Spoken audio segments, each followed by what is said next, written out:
it's Em. Today I'm going to be talking about pet doves and their care. Specifically, I'm going to be talking about the ringneck doves. I know dove is a very broad term, but today we're going to be looking at ringneck doves. I know what you're thinking. Where is the ring on your ringneck dove? My doves are actually albino, so that is why they're white. Typically these are the same types of doves that magicians like to use because they're super placid and super gentle. If you haven't already, please remember to hit that subscribe button down below, become part of the creature crew, and also remember to hit that notification bell up in the corner so you can keep up to date with all my latest videos. Can we also just take a moment to appreciate the winter wonderland that is behind me? No, it's not a set, it is real. Today is the first day that I've seen snow in the longest time, so I'm really excited. Before we get started, let me just introduce you to my two ringneck doves. These are actually turtle doves because they are white or albino, so if you hear me referring to them as turtle doves, don't get confused. This one over here is my female, Voodoo, and this one over here is my male, Presto. Yes, can we just get the two turtle doves joke out of the way right now?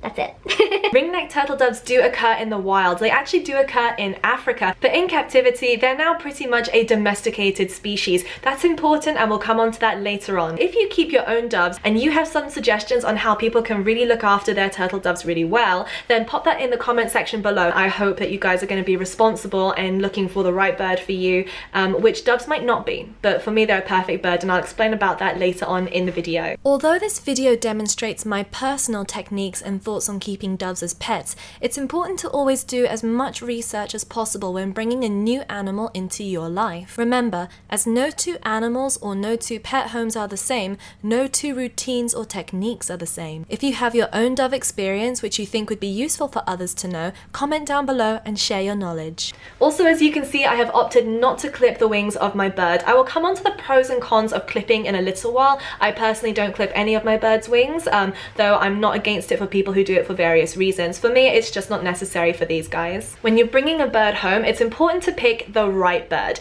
It's important to pick a healthy bird and from a source that you trust. You can obviously go to rescues who will give you help if you decide to adopt. And the things that I looked out for when buying these birds are looking for bright eyes. So you want to make sure they're really alert and not lethargic. Also look at their general feather condition. If their feathers are really tatty and they've got lots of bald patches, then that's probably not due to a molt, so I wouldn't pick those birds. Also, your birds should walk with no problem along a flat surface. If they have any limping going on, there might be some kind of issue there. And we have some courting going on behind me right now, so I'll just shut up. Thanks guys. Talk about upstaging. I'm going to bring one of my doves and show you the things that you should be looking for on the dove when you are picking out a healthy dove. This is Voodoo. She is very bright and alert. I say bright, I mean that in the sense that she is alert of her surroundings, not that she's particularly intelligent. Are you going to peck at my nose? I know. She also responds to things in her environment. She's looking around at various stimuli, so you know that she is in the room, the lights are on. Look at their nostrils as well. If they have blocked nostrils or any crust around their eyes, their beak, or their nostrils, then it's probably not a healthy bird. Also look at their feet. Their nails should not curl under, so make sure they have nice short nails. Also, you want to check the vent of your bird. So the vent is down here. If it's nice and clear, sorry my darling, I know. If it's nice and clear and it's not covered in any sort of mucus or any discharge, and that's a really good sign. You want to see a nice clear vent, clear eyes, clear beak, and clear nostrils. Something else you want to feel for is that they have a good body weight. Feel the bird's breast. It shouldn't feel sharp. I should also add that if you're going to be keeping your doves with doves that you already have at home or other birds, then make sure that you put them in quarantine for a while, meaning that you keep them in a separate room away from other birds, just to make sure that they don't have any diseases. Remember that they are a flock animal as well. They do best when they are at least in a pair or with more. Typically speaking, there aren't any difficulties keeping two males together or two females together. There'll always be one slightly more dominant bird. It can also be really difficult to pick a male and a female. They're not particularly sexually dimorphic. In fact, they're not, meaning that there's no difference externally to males and females. They're typically around the same size, around the same weight, sometimes the same color. So you can't really tell from the outside whether they are males or females. As they get older, it is more apparent which ones are males because they will do a lot more cooing and calling, such as Presto's doing right now, but the females will also coo in return.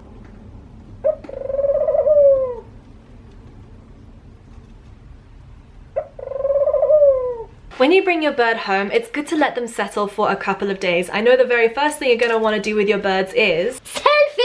But do give your birds a little bit of quiet time to settle in. Remember, they've just switched an entirely different location and they might be living with more birds. It can be quite overwhelming. So give them some time to settle in. Then over the coming days, you can spend a bit more time getting familiar with them and talking to them when you change their food and water. Make sure that you change their food and water every single day, especially near the early days. Give them a really good scrub just to make sure they haven't brought in any unwanted parasites or bacteria. Oh wait, that's another good point, which I should have mentioned just before, but also look for mites on the outside of your bird and under the wings as well. If you see any mites, then that's not a good thing. Don't pick that bird. If it's too late and your bird has mites, go straight to a vet. For me, the best way that I was able to bond with my doves is actually ordering something I found on Etsy. As you may know, that I do a lot of YouTube videos, which means I spend a lot of time not just filming, but editing. A lot of editing. So great, thanks, just bye. And given the fact that I spend a lot of the time editing, it gives me a lot of time to get my birds used to being around me in a nice quiet environment. So I went on Etsy, hashtag not sponsored, and I bought this. So this is a desktop perch, and this was great for allowing the turtle doves just to sit there and get used to me in their space. I didn't really touch them that much for the first couple of days. I just sort of brought them out on my hand and then sat them on here and didn't touch them. They know that when they're on this perch, they are really safe. I also gave them some food so that they weren't too bored. But this was really completely invaluable to actually getting them to trust me and being around me. To get your bird to step up, gently say, "Step up," and put one finger against their breast and gently pull them upwards. If you need to quickly grab your dove to save it from danger or for an examination, bring your hands into the bird's sides, gently grip and tuck their legs safely into their chest. I did put up a video a couple of days ago which shows a little tour of the room that my doves are in, and I had lots of people going, "Oh my goodness, that enclosure, why do they not have any toys?" Unlike parrots, these guys are not particularly intelligent and they don't enjoy interacting with toys and problem solving the way that a parrot would. So you can give them certain things to explore or change it up and give them different things, even like a remote control. That would be different for them to experience as a bit of enrichment, but they won't really engage with toys and climb all over them and ring bells and things that parrots and parakeets will. For these guys, they mostly get their enrichment and stimulation from being outdoors from their enclosure. So when they're here, they do like to sit around and look around them. This is a very wildlife rich area, so we always get deer walking through here, we get rabbits and birds of prey, so they do enjoy sitting and watching, and most importantly, or best of all, they do like to just snuggle together. They will preen each other and coo with each other, so definitely two is company. Don't keep them separately. I know some people do keep them separately. I personally don't find that it's particularly nice for them to be alone. I mean, come on, you can't groom them the way that another dove will, so I think in pairs is best.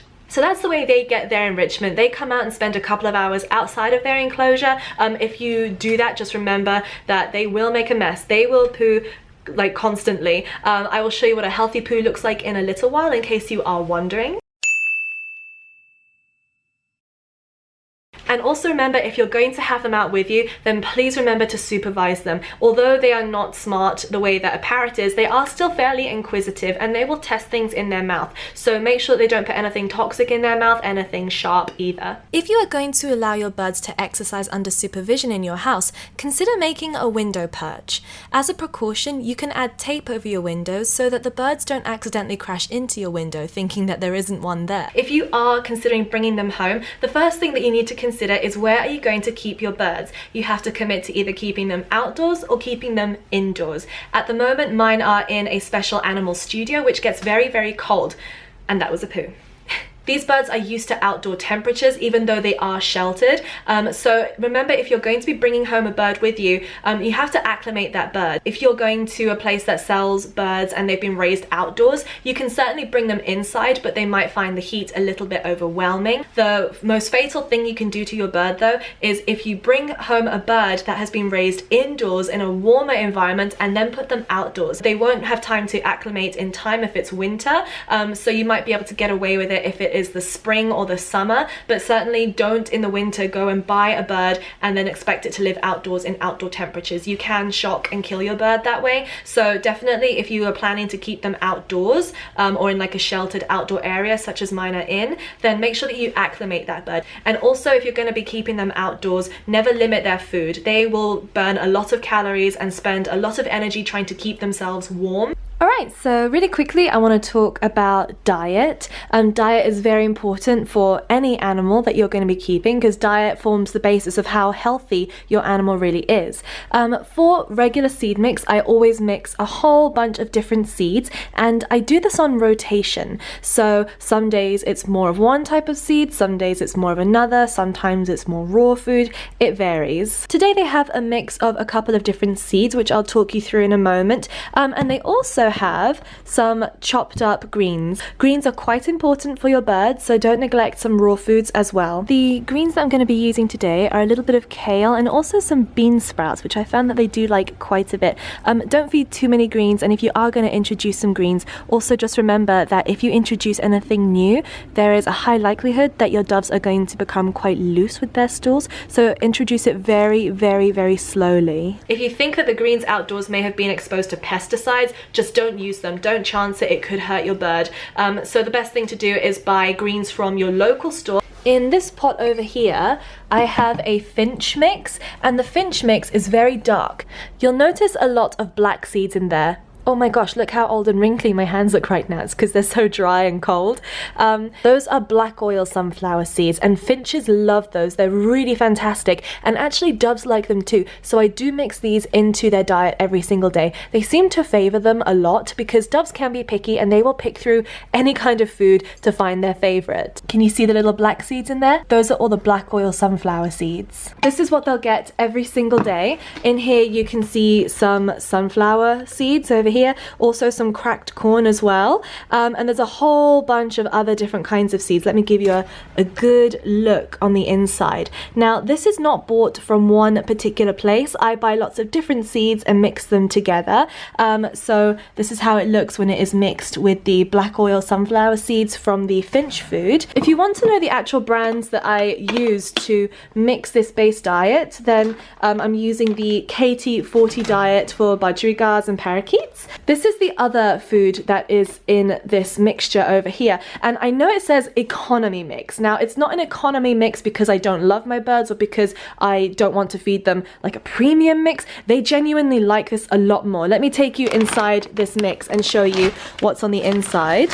So there's lots of different seeds inside this mix. I saw this and I was going to use it for the bird feeders that we have up outside through the winter, obviously, to help the wild birds get through the winter. And I actually tried the doves on some of this and they loved it. So I've stuck with it. You know, whatever my birds like, they get it as long as it's good for them. So I'm very happy with this as a base mix. So here is their mixture for today. And they also get their green leafy veg as well. This is a mixture, like I said before, of bean sprouts like this and also kale, which is a superfood and should be in your diets as well. Eat more kale. Kale, yay! A safety tip to remember is that a lot of birdseed mixes contain seeds which are too large for doves to swallow.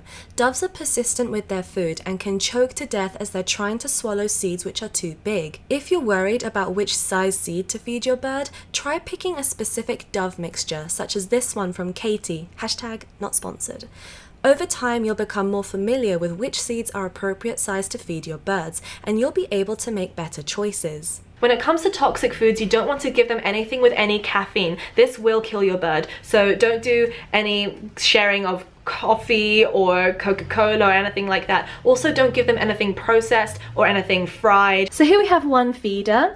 Make sure that if you have multiple birds that you have enough food. Luckily for me, Presto, who is foraging for nesting materials, and Voodoo do not fight over their food, and they can actually both, believe it or not, fit on here and eat together. They're very, very docile and very forgiving of each other in their space. There's also water over here. Your water should be cleaned every single day, as should your food. Make sure you wash thoroughly and clean your food and water bowls without any detergents or bleaches. Hello, Sausage.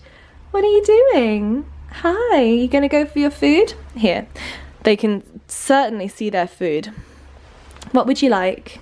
Look at, she's so dainty when she eats. Presto just comes in and uses his beak to slosh around and oh, he's coming over as well. Hello, here, have some. If you look for long enough, they will use their beaks to actually push to, there you go, to find their favorite foods. They do recognize certain colors and they do recognize seeds that they like. They have a decent sense of smell as well for a bird, so they can really smell the favorite foods that they have. No, that's my finger sausage. You can't eat that.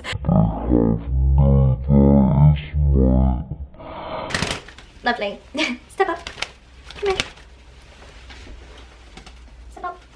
If you're thinking about bringing home some doves, then you also have to think about the space that you have. Remember, the more doves you have, the more space you're going to require. So here is my dove enclosure. They are indoor because I don't trust the outdoors. We get a lot of predators coming through here. We do get foxes here, we get a lot of bears as well. So my choice is to keep them inside. They are able to have free roam of this room if I am in here doing some cleaning or animal maintenance with the ferrets. So they are able to actually come in here and fly around. There's like a nice big room for them in here to fly around in, and they can do that under supervision. Of course, not without supervision because Dobby and Niffler would eat them. That is why. This enclosure is not specifically designed for doves, but I find that they really like it. It's nice and tall, and as I said, they don't spend their entire time in here. Let's go and have a look at what we've got inside our enclosure. So at the top here we have one perch. We have another one which is of a different diameter at the back over here, plus another one over here. These are actually edible for some birds, though the doves do not seem to enjoy pecking at it for food. They just like it because it's a different diameter and something to sort of dance around on and to feel it's a different texture from the smoother wood that they have. They have another one over here which is made from natural wood, and they really love this. This is their favorite perch, and then this is their other perch that they walk along. If you are bothered by getting poo along your perches, then what you can do is invest in a perch scrubber. Flat surfaces are also important to the overall health of your bird's feet. Doves love flat surfaces. Mine spend a lot of time on the floor out of their enclosure, but I've also invested in some flat ledges for them on the inside of their enclosure. They just didn't arrive in time for this video. Here's a screenshot of the type that I've bought. You'll also notice a lot of feathers in there. Don't worry, my birds are not sick. They're perfectly fine. They're actually going through a molt. At least Voodoo is going through a molt. Don't be scared if your bird molts and you see lots of plasticky red dashes all over your bird's body. These are the bird's blood feathers or pin feathers. On white birds, they look quite alarming. They're totally normal, and in a few days, a feather will erupt out of its sheath and they won't look red anymore. Also, if you are planning to keep your birds indoors, you'll notice a lot of dander. They have a lot of this dander and dust. At the other side of their enclosure, they do have a little tub of grit. Birds will sometimes choose to eat some grit to help with their digestion. Certainly, it is a requirement for a lot of pigeons and dove species, so I keep that there. And they don't always use it, but it's nice that they have it when they need it. Oh my gosh, that nearly closed on my hand. Just like Presto and Voodoo, if you are keeping a male and female together in optimum conditions, they will produce eggs. So you will need to have some kind of nesting for them. In here I just have some Timothy hay, so they can go in there and pick out their Timothy hay to make a nest. They are not the most the most famed bird when it comes to nest building. They literally will use a couple of those and sometimes some shredded paper to line their nest, and then when she is ready, then Voodoo will go in there and lay an egg. She has not laid any eggs yet. She's only recently come home with me, so I haven't had any eggs from her yet, but it's better to be prepared than to be caught unprepared. Looking at their nest box, it's actually just a wooden crate which I bought from Michael's, which is a craft store. I think it was about $5 or so, and she seems to like sitting in there already. It is big enough that it won't ruffle her feathers and mess them all up, but it's still small enough that if she were to lay an egg, and she would want to be nice and enclosed, that could be a possibility for her. Anything large and they will stuff a corner full of loads and loads of nesting, and this is just really nice and snug for her. It's big enough for her to lay an egg in comfort. Although my nest box is currently on the floor of the enclosure, not all birds will feel confident enough to nest on the ground. Play around with different heights and see what your birds enjoy the most. If your doves don't enjoy nesting on the ground, depending on the type of box you have, use some cable ties to secure the nest up higher. Now, to the subject of clipping or not clipping, some people do opt to clip the wings of their birds because they think it will enable them to bond with their bird because their bird can't fly away. Personally, I prefer sort of positive engagement. They know that they can poo on me.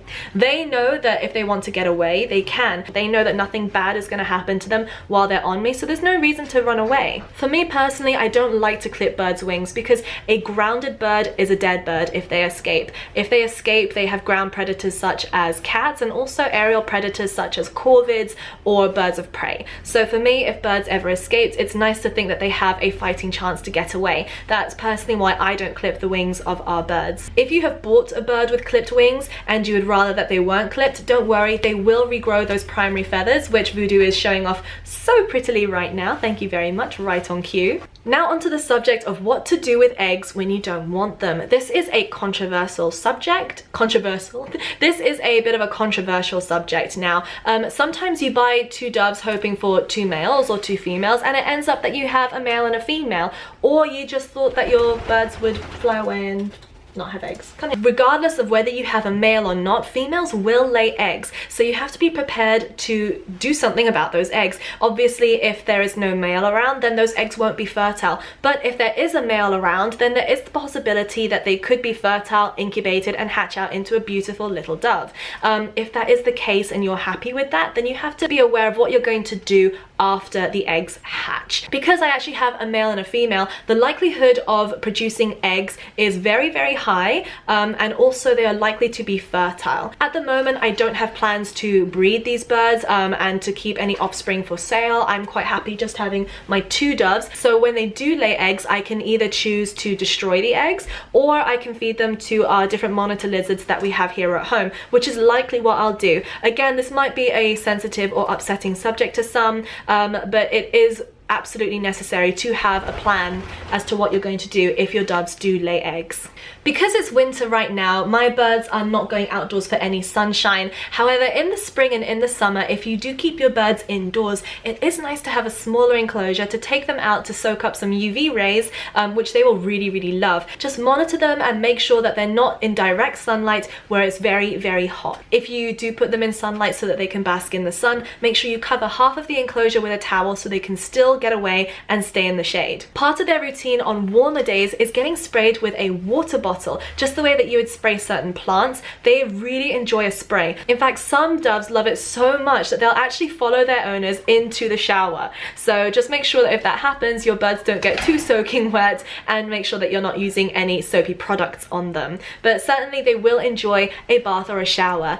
You can also opt to put a bird bath into your enclosure depending on the size enclosure, but if not, then you'd be amazed how much they would enjoy a little bit of a spray. Of course, if it's very cold like it is right now, it's not worth the risk of your bird catching a chill. So don't spray your birds in the winter, as they will catch a chill and be very, very cold. If you're planning to keep your doves in an aviary, then they are a really excellent choice because they are so placid. They're not going to chase after any other birds, and they typically live very well with birds which are suitable for them. You could probably keep them with other types of doves, pigeons, finches, and they're a very, very relaxed, easygoing species. I did say earlier that these guys are almost a completely domesticated species now.